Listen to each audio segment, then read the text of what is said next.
welcome back to another video. The October ScrawlrBox has just made it through my door.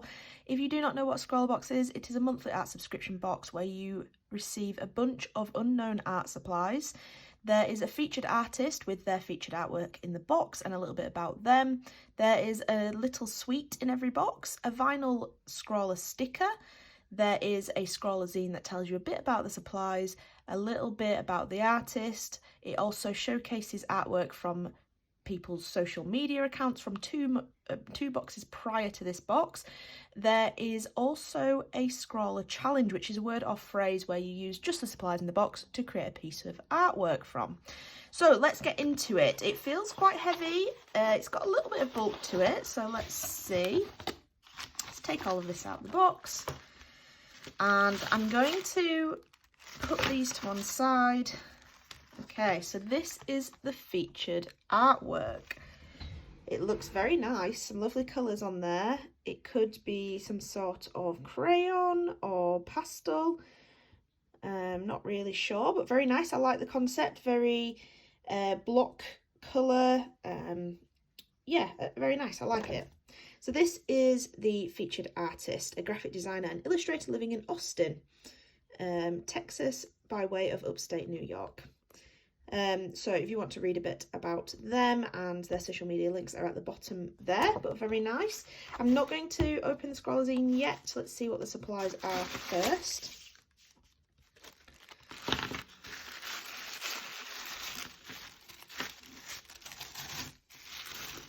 Ooh, this looks interesting. Wow, quite a hefty amount of supplies. Okay, so this is the Scrawlr sticker there. Very nice. Matches the Scrawlr zine, matches the front of this pad of paper. Okay, so let's start with the bigger items in the box, which is actually... Okay, there's a few different ones here, so I think they are all the same, and this is different. So let's start with these big pens. So these are Marabou Yono marker sets, pastel sets. So there's 6 of them. They are 1.5 to 3 millimeters. So I wonder if we've got a range of sizes, or is that just what they call this size? Okay, range of size. No, I think they're all the same size. Okay, interesting. That must just be the name of the nib. So we have a pastel lilac, which is this one, a rose pink, a pastel blue, mistletoe, grey, and white. So interesting, we've got a white. I wonder how these are going to work. So these are acrylic paint markers. So the Yono marker is able to take on any artistic challenge you put your mind to, as it is capable of drawing on almost any surface, including canvas, leather, concrete, glass, wood, to name a few.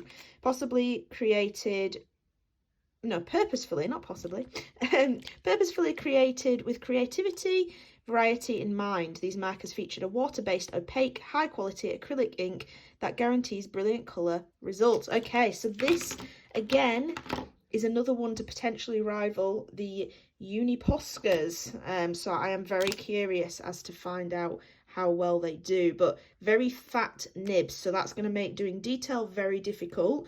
But it looks like we have some instructions on how to activate, which are pretty standard with this type of thing.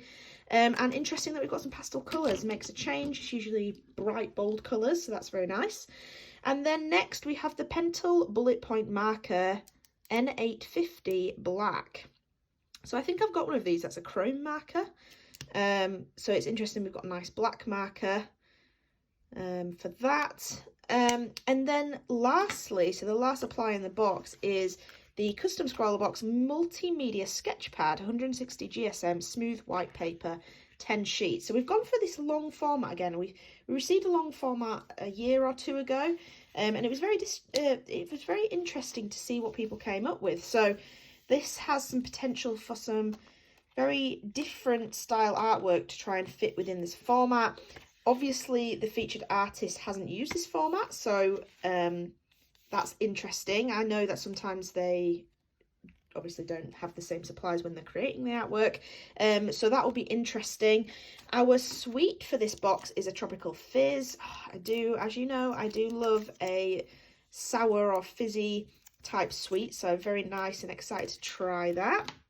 I love how pastel this box is, except the sweet. So let's have a quick look through the Scrawlr zine. We have all the contents of the box here. You only need one. These super versatile markers can take on almost any surface, like we read. Pretty standard information. Then we have a bit more about the Scrawlr artist with some kind of Q&A stuff on here, which is very interesting to read, which I will read after this segment of the video. Then we have some Scrawlr tips and things to try. Again, I will read these as we are swatching as usual. Then we have the Scrawlr gallery from the August box. So that was Where the Rivers Flow, which was the Sennelier oil pastels. Now, there was some beautiful artwork coming out of this. I think people were surprised at how lovely these pastels were, as was I. And I have already seen this one by Bethany Clark Art. It's beautiful. I really like that. But there's some gorgeous ones in here. Oh, this one's beautiful. This here. Very nice, very, very nice indeed. And it's always worth tagging, you know, Scrawlr Challenge, because it will make your day if you get featured in something like this. I know it has for me in the past. So very, very nice. Then we have Scrawlr Extra. Well, I couldn't get the words out then. The influence of the Mozart effect on creativity, myth or reality. Interesting. I'm excited to read that. So that's it for the Scrawlr zine. And then the final thing to do before we start swatching is to check out the Scrawlr Challenge, which is Things with Wings. Okay, this is very, very up my street. However, the supplies are very not. So we will have to see how I can merge my kind of style of artwork of doing birds and animals and things with these very thick nibs. Maybe we try a little bit more pop art style, or maybe we try and get some detail in and see whether we can do kind of a merge of styles. So that will be very interesting. Very nice supplies, something a little bit different from the past few boxes, which is always very nice, and I'm excited to try it. So let's get to swatching. I will read the Scrawlr zine, the things to try and the tips, and we will see what we can come up with under the Scrawlr Challenge Things with Wings.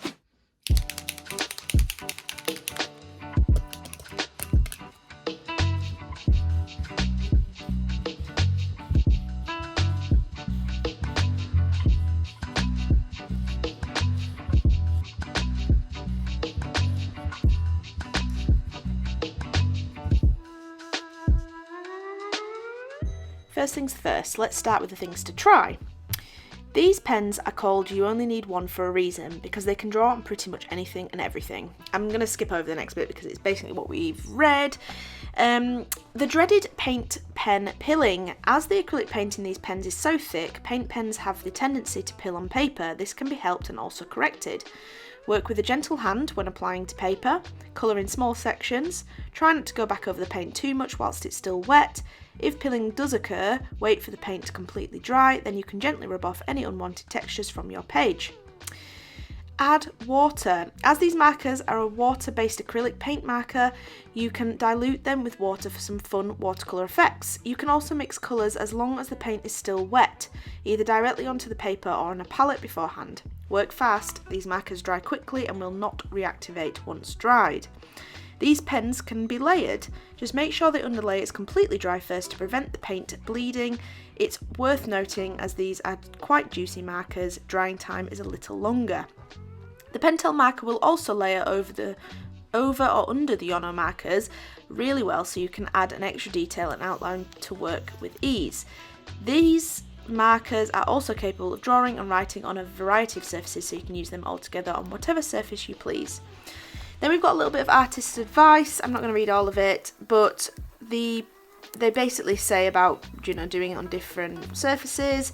But the main one is have a plan. Coming up with a sketch beforehand, even if it's just a rough thumbnail sketch, helps get your idea from your head onto the paper easier. Test out palettes on some scrap paper, and you can even quickly colour your sketch to see how the colours look together.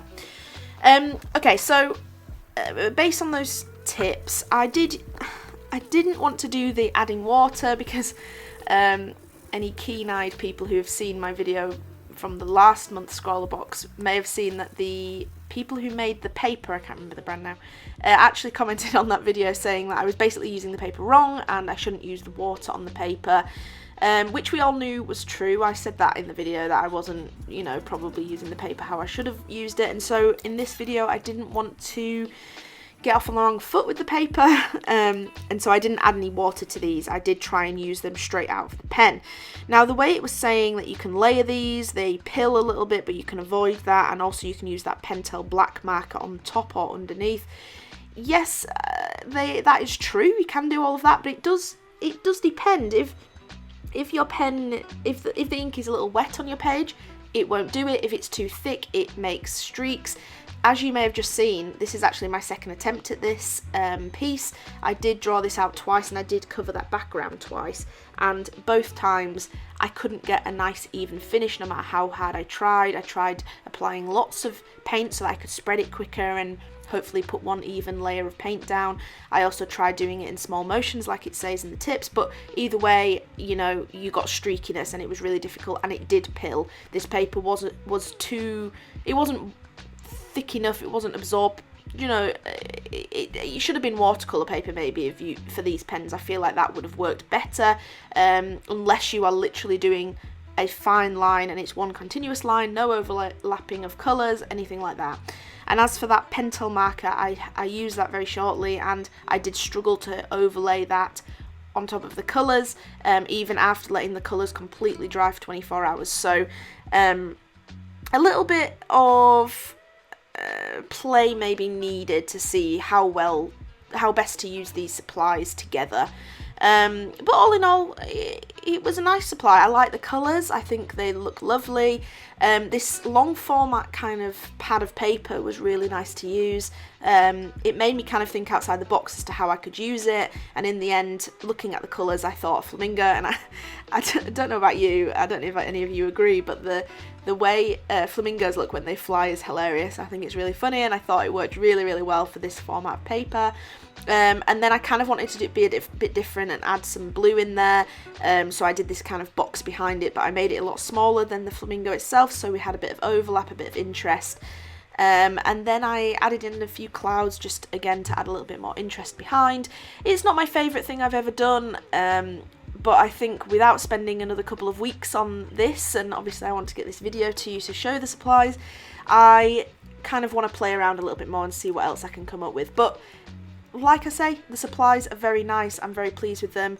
I think they've turned out very nicely, so yeah, no word of complaint. I think I just need to play with them a little bit more. It's not my style, it's not my type of supply, but very, very nice, and I do think they could rival the Uniposca, especially the white. I think that definitely overlaid a lot better than the Uniposca sometimes does. So I hope you've enjoyed this video.